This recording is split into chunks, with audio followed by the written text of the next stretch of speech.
কোন গাছে দুইটি পাতা থাকে? কোন চালে ভাত হয় না? কোন প্লেটে খাবার খাওয়া যায় না? কোন লেট খাওয়া যায়? কোন গোল গোল নয়?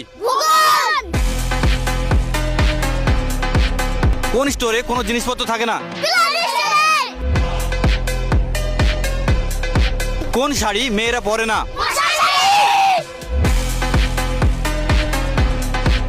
আচ্ছা এবার বলো তো যে কোন গ্রামে মানুষ থাকে না? কোন ইট দিয়ে বাড়ি বানানো যায় না? আচ্ছা এবার বলো তো যে কি খেলে পেট ভরে না? কোন কান দিয়ে শোনা যায় না? কোন হাঁস ডিম পাড়ে না?